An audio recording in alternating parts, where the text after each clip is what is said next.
Ethan felt his mouth go dry as he stared at the phone screen. The listing for luxury plumbing repair looked professional enough.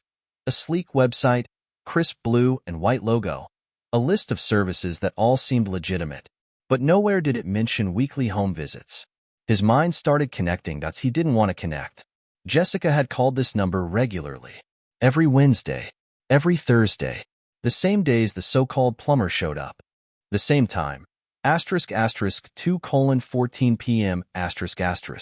For over an hour.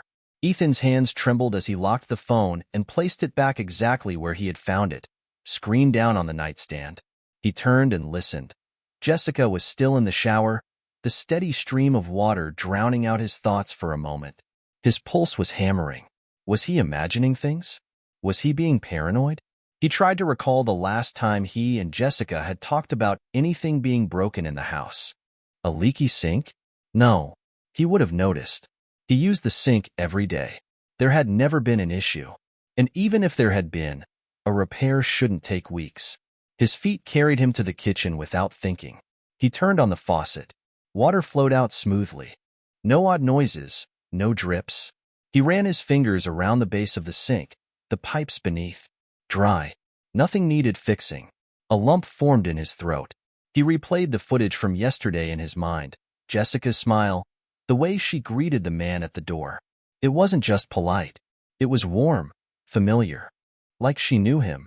Like she expected him. Ethan walked back toward the bedroom, heart pounding in his ears. The water shut off.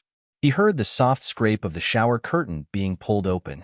The creak of the bathroom door as Jessica stepped out, towel wrapped around her body, damp hair curling around her shoulders. She flashed him a smile. "Hey, babe." Ethan swallowed hard, forcing his face into something neutral. "Hey." He studied her face, searching for something. Anything that would confirm his worst suspicions. A flicker of guilt? A hesitation? But Jessica looked the same as always. The same woman he had spent the last 8 years with. The same woman he had trusted completely, without question. And yet, something inside him had shifted. A small, nagging doubt. A crack in the foundation. For the first time, Ethan wasn't sure if he really knew his wife at all. That night, he barely slept. Jessica curled up beside him in bed, her breathing slow and steady, peaceful. But Ethan lay awake, staring at the ceiling, mind racing through every little detail he had overlooked. Had there been signs? Had there been moments when he should have questioned things but didn't? He thought back to the last few weeks. Jessica had been her usual self, loving, affectionate, laughing at their inside jokes, texting him funny memes throughout the day. She wasn't distant. She wasn't avoiding him. But there were things that stood out now. She had been dressing up more often, even on days she wasn't going anywhere special. She had started wearing perfume around the house. A scent he didn't recognize. And then there were the excuses. The little ones that hadn't seemed like anything at the time. Last Thursday, when Ethan got home early, she had been out of breath. She told him she had been doing a home workout. He hadn't thought twice about it. But now everything felt like a lie waiting to be unraveled. The next morning, as Jessica stood by the kitchen counter making coffee, Ethan casually asked, "Hey, did the plumber ever fix the sink?" Jessica didn't even blink. "Yeah, he said it was just a small issue. Nothing major." Ethan nodded slowly, watching her carefully. "Huh, weird. I checked it last night.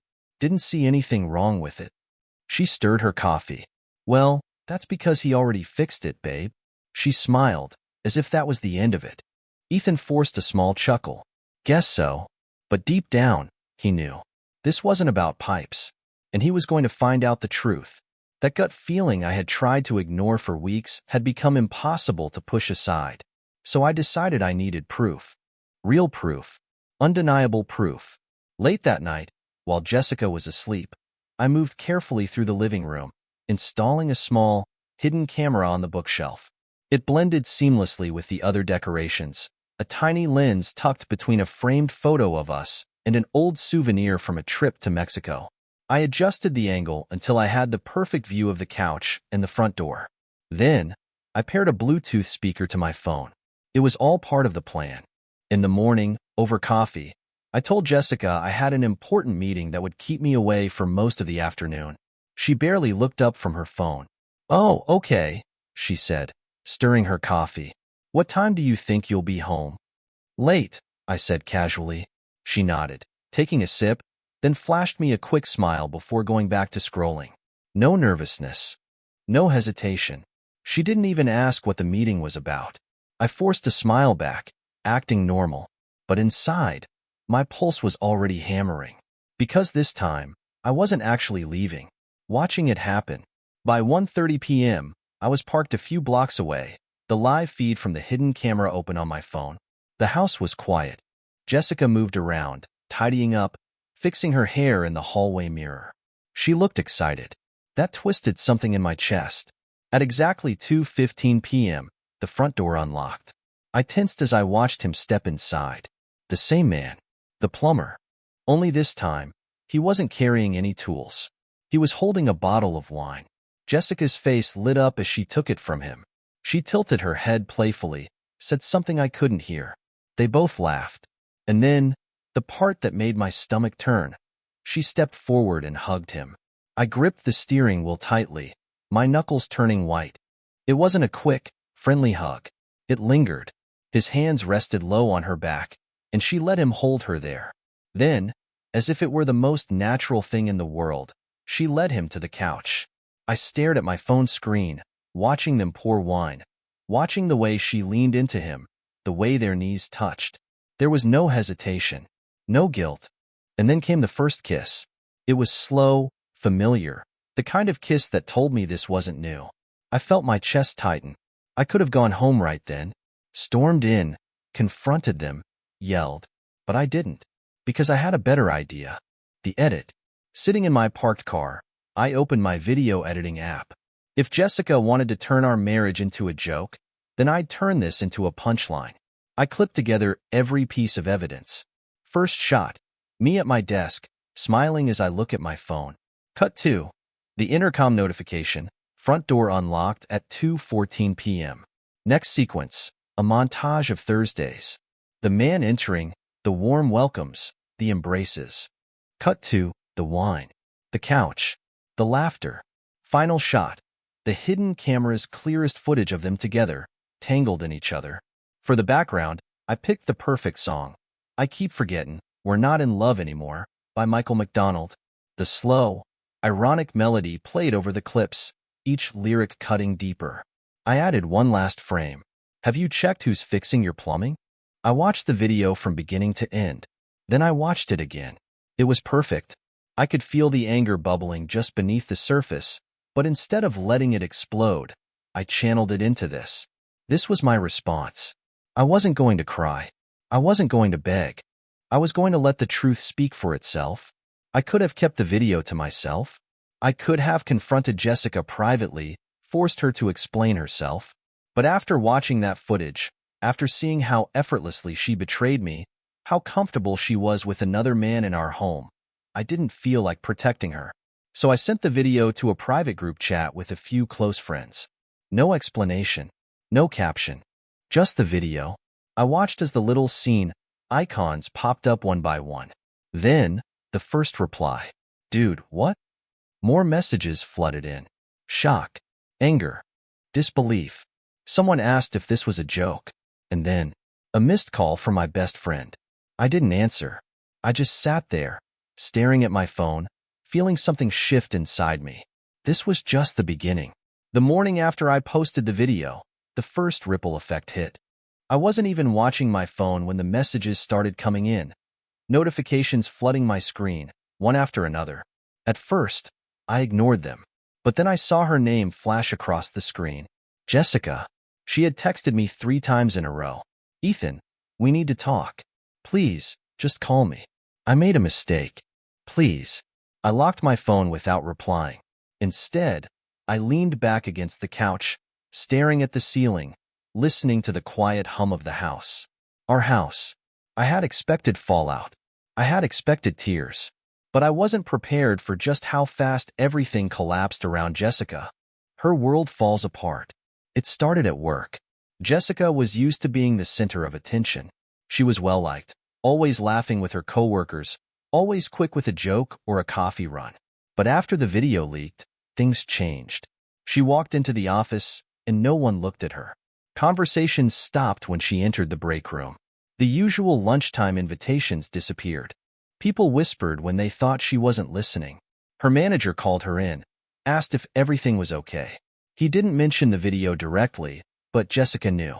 She could see it in his face. She left work early that day. At home, she checked her phone constantly, waiting for him. The plumber. She texted him. No response. She called him. Straight to voicemail. By the time the sun started setting, she was frantic. She tried one last time, her fingers trembling as she pressed his contact. The line rang. Once, twice, 3 times. Then, voicemail. He was gone. And that's when it hit her. Jessica sat on the couch, staring at her phone, shoulders shaking. And then, she broke down. Tears spilled down her face as she sobbed into her hands. For the first time, there was no one left to comfort her. Her mother's disappointment. Later that night, her phone lit up again. This time, a message from her mother. How could you embarrass yourself like that? Jessica's breath hitched as she read the text. Her mother wasn't angry. She was ashamed. Jessica tried to type a response. She started and stopped 3 times. But in the end, she didn't send anything. Because what could she possibly say? I waited for her that evening. I sat in the living room, my hands resting on a simple white envelope. Inside, divorce papers. She walked through the front door, looking exhausted. Her eyes were red, her makeup smudged, her shoulders slumped like the weight of the world had finally settled on them. She set her purse down on the counter and turned to me, her lips parting as if to say something. Before she could, I placed the envelope on the table between us. Her eyes flickered to it. Confusion. Then realization. I spoke calmly, my voice steady. Now you're really free. You can order a plumber as many times as you want. Jessica's face crumpled. Ethan, please. Her voice cracked as she reached for my hands. I made a mistake. I was stupid. I don't even know why I did it. But I love you. I never stopped loving you. I laughed. Not out of joy. Not out of cruelty. Just because it was all so ridiculous. She had thrown everything away for what? A fling? A thrill? Now, she was here, begging to fix something that had already shattered. I pulled my hands back and shook my head. You don't love me, Jessica, I said simply. You just don't want to be alone. Tears rolled down her cheeks. We can fix this, she pleaded. We've been together for 8 years. That has to mean something. I exhaled slowly. It did, I admitted. Until you made it mean nothing. She sobbed, her hands trembling as she reached for the envelope. She flipped through the papers, her breath hitching as she realized this was real. No, she whispered. Please, Ethan. But I was already standing up, grabbing my keys. I'll be staying somewhere else tonight, I said, heading for the door. Where? She choked out. I turned back one last time. Somewhere I don't have to wonder if I'm being lied to. And with that, I walked away. The divorce was finalized faster than I expected. Jessica tried calling me a few times, but I never answered. She didn't deserve closure. After a while, the calls stopped. I moved out, found a new place, a fresh start. And with time, I met someone new. Someone who didn't make me feel like I had to question every moment. Someone who looked at me like I was enough. For the first time in a long time, I felt peace.